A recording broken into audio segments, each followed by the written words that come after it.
Adam Alfia, welcome to the Human Capital Innovations Podcast. Hello, how are you, John? I am doing well. It is great to be with you. We've been preparing for this for a long time, and we both have busy schedules, and I'm glad we were able to make this work. You're joining me from a convention in Atlanta, so you're busy and taking time out of your schedule to meet with me and share your insights with me and the audience. I'm south of Salt Lake City in Utah. Today, we're going to be talking about the slow death of customer service. As we get started, I wanted to share Adam's brief bio with everybody. In 1992, at the age of 20, while pursuing his BA at SMU, Adam then became a serial entrepreneur specializing in hospitality industry and technology sectors. He is the managing director of PhoneTernet LLC DBA, Maestro Personal Assistance is a pioneer in the emerging industry of personal assistance. And I would love for you to just provide a little bit of color and additional background to your personal context and the businesses that you're running. And then we'll dive on into the conversation. Sounds great. Thank you. So yeah, when I was in SMU, our entrepreneurship class professor tasked us with coming up with something to do a business plan on. And I knew nothing at the time about automobiles, but I owned a Jaguar and had just got my car out of the service shop. I go, man, that was an expensive oil change for $900.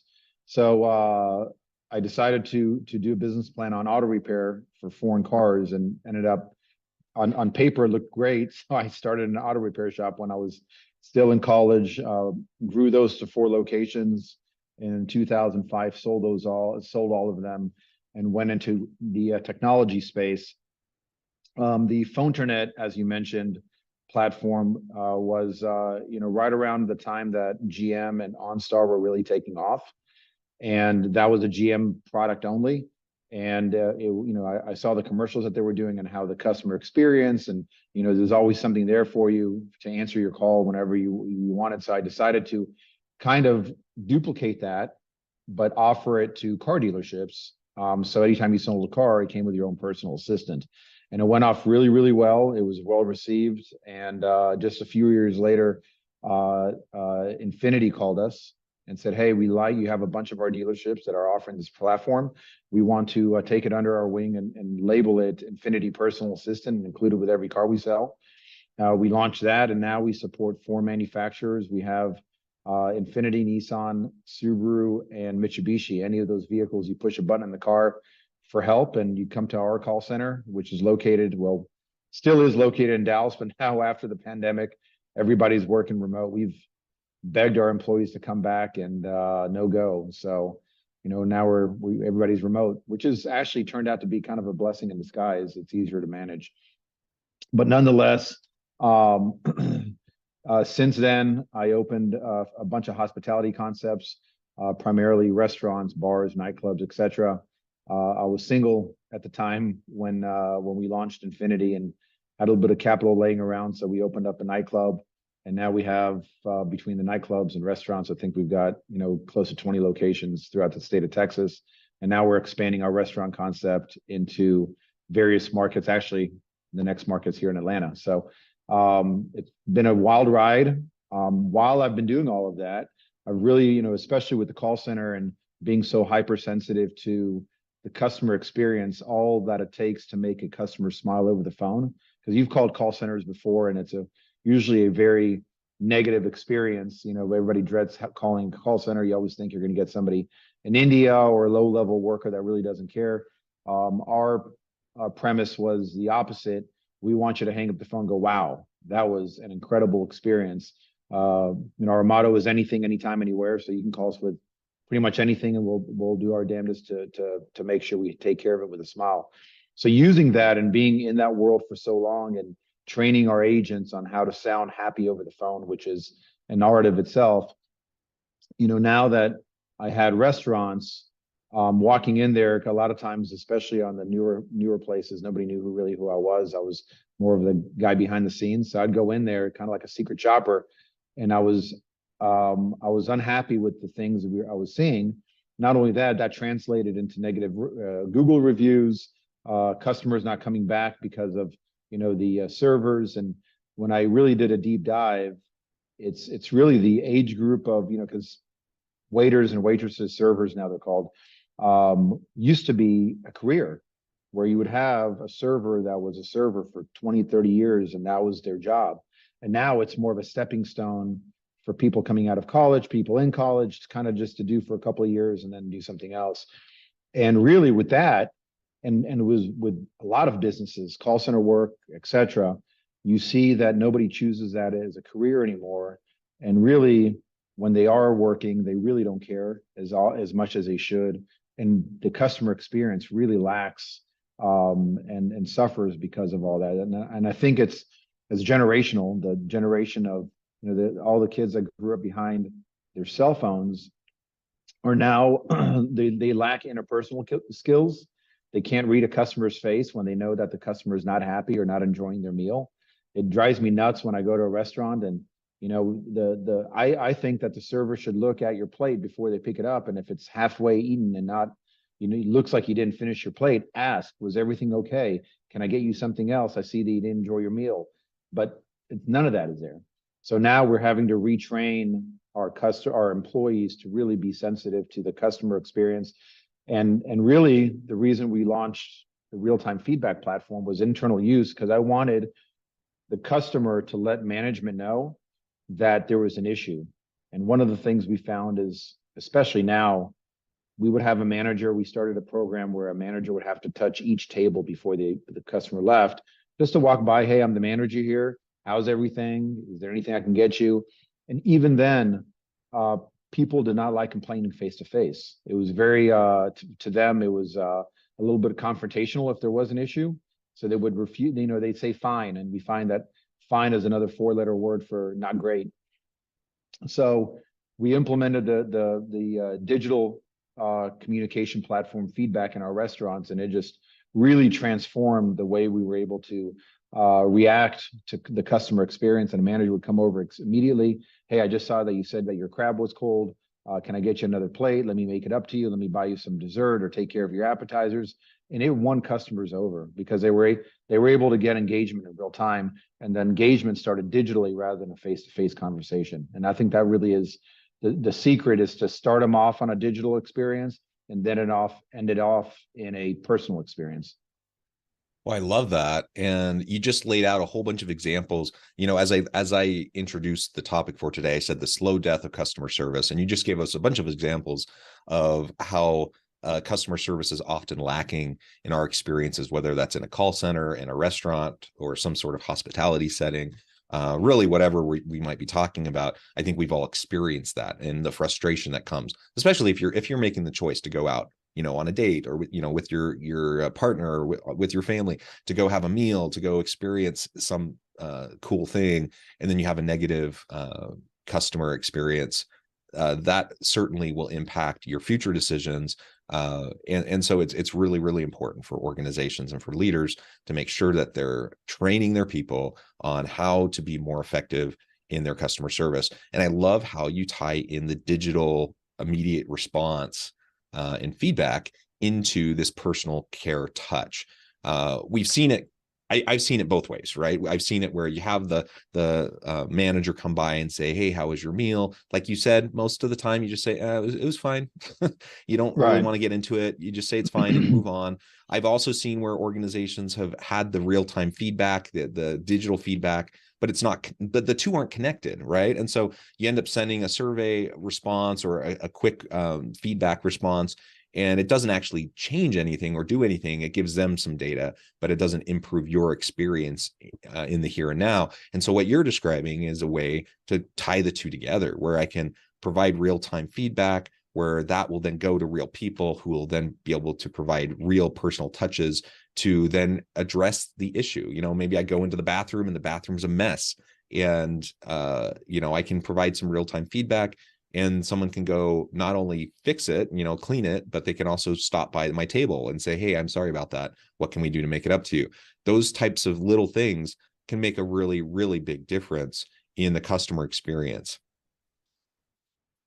Yeah, well, one of the things we consult with a lot of people in the CX space, and there's somebody, Shep Haken. I don't know if you're familiar with him, but he does a podcast as well.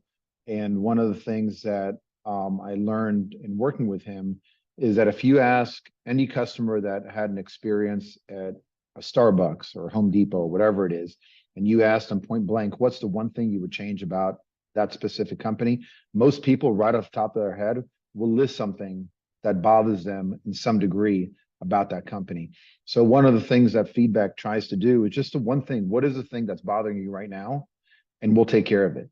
Because surveys, on a high level, for organizations does have a place. However, there's survey fatigue. People are sick of being surveyed. That's A. B, they might ask 50 questions with only 2 or 3 really relating to that person's experience. So they're just going through the motions and answering them. And a lot of times, we found that just from the studies that we've read is that once, if you give somebody a really long survey, the second half of the survey, they're just clicking buttons just to get to the end, or they abandon it. So what we find is by asking somebody, what is your feedback or what is your issue that we can address right now? They usually have very specific issues that can be fixed, and they can turn that customer around from a negative experience and leaving and not coming back to possibly saving that customer, buying them, a free appetizer that costs you, pennies on the dollar, but now you've saved that customer. And what companies don't realize is that, or the employees don't realize, is all the work that goes into customer acquisition cost to get that customer to actually come visit your location.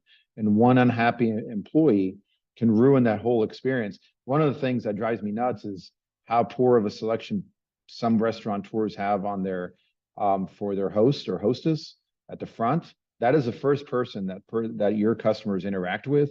And if they're not friendly, even, they can do a crappy job on the table selection, but at least have them be friendly, where they come in, hey, not a problem. Can I get you a glass of water while you're waiting? Things like that really open up, what am I going to expect from this restaurant? And that a lot of times that hostess or host is going to be really the first indicator of what kind of experience you're about to have. Yeah, and I want to make a bridge to a related topic. So we're talking about the customer experience. So much of the principles of what we've just been talking about apply very directly into a larger conversation around the employee experience.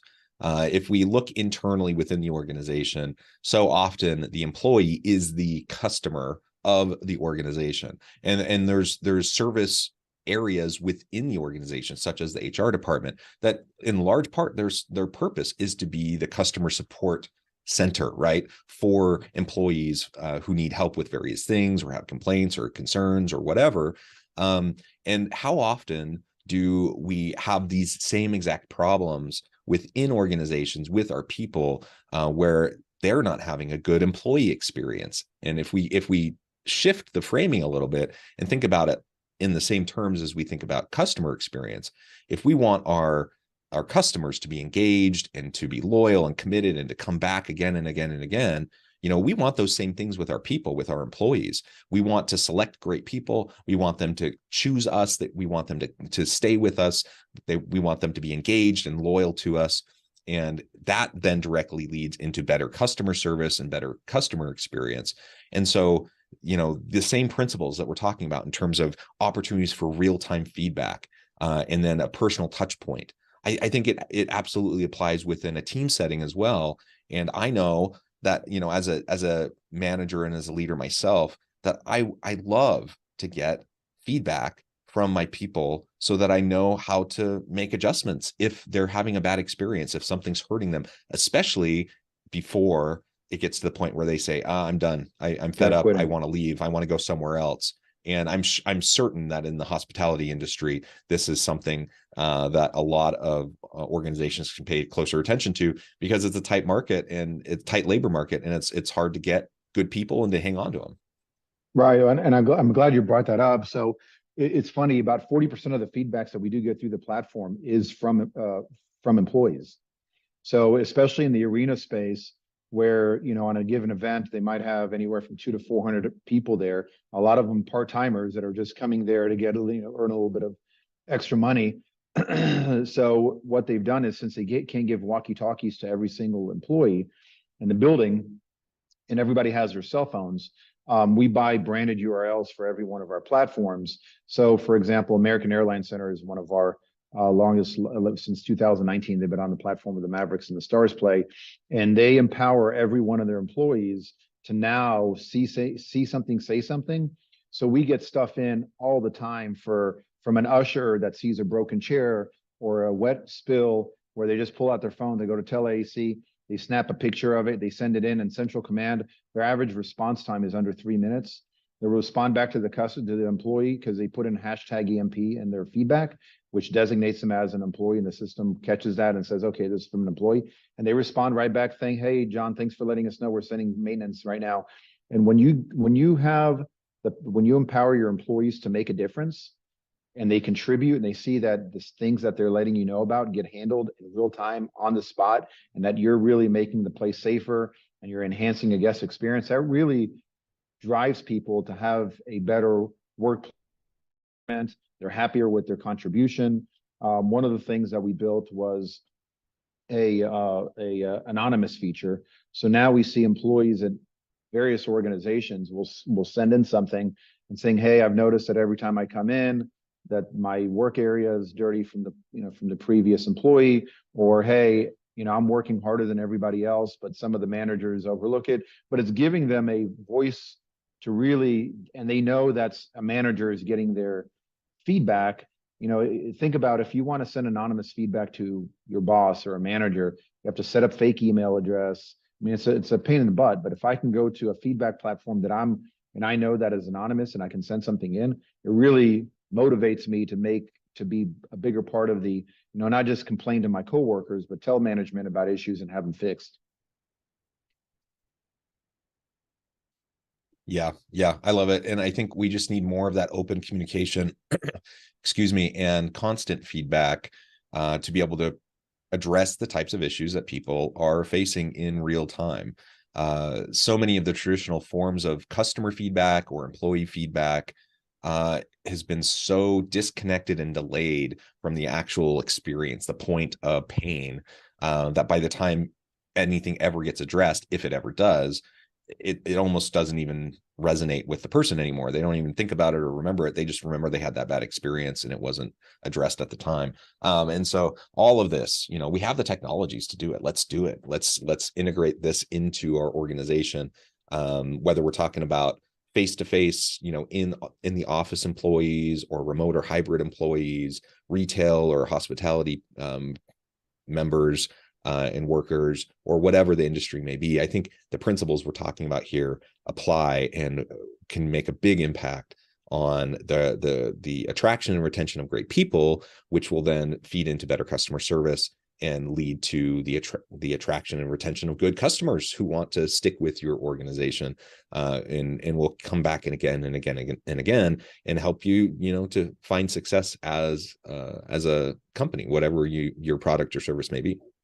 Yeah, I think it's almost impossible to have a great company with happy customers without having happy employees, because it's a ripple effect that translates, throughout the organization, and then customers see it. And when you have unhappy employees in your building or in your business, customers are really aware of that. One of the things there's a story that there was an employee that sent in a feedback to management and said, hey, the employee break room, bathroom has lights that flicker all the time. Since managers don't use that bathroom, only the employees do, and it's really bothersome when you're in the restroom and you see the lights are flickering on and off. And he sent in a picture of the flickering of the light. So the manager wrote back, goes, man, I really appreciate it. We would have never known. We'll go ahead and have maintenance. If you see any other bulbs or any issues in the building that need addressing, I'm all ears. Let me know, and we can fix it all at once. The employee immediately, during his lunch break, went throughout the entire building and took pictures of every issue with lights in the building, and sent in like 12 different feedbacks about every incident. And within 24 hours, everything was fixed. And he wrote back and goes, man, I really appreciate it. I didn't know you guys really cared about something that I had to say. And he felt like he made a contribution, not just for him, but for all the employees. He was like a hero for fixing the lights in the bathroom. So it's cool how, and such how a simple thing. Such a simple thing makes such a big difference, right?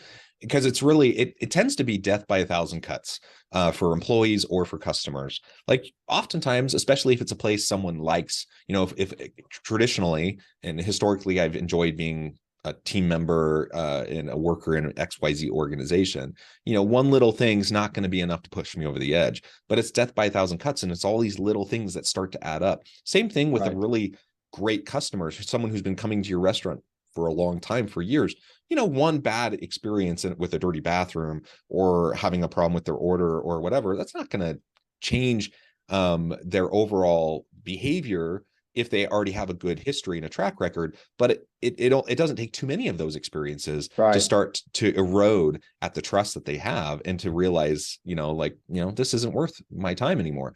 And so just having a way to address those simple little things and not allow them to build up over time, so that now people are just like, yeah, my boss doesn't care. My organization doesn't care. And then you have all this self-talk going on in your head, whether it's accurate or not. You start to believe that, your company doesn't value you. They don't trust you. They're not going to be there to support you, and etc. And then next thing you know, you're looking for your next job, and you're out of there. Not only that, you have the water cooler effect, where employees are always complaining to other employees about, and then they get other people to kind of agree with their misery. But when you have an open platform where people are openly communicating and letting management know about issues, I think that goes a long way to solve some of that stuff. It's very interesting. You go back to loyalty and customers. Obviously, you're aware about the service recovery paradox, where if one of your loyal customers has an issue and then you fix it quickly and immediately to their satisfaction, they're actually more loyal than a customer that's never had an issue at all. So you got to have those, that open line of communication to let you know about issues.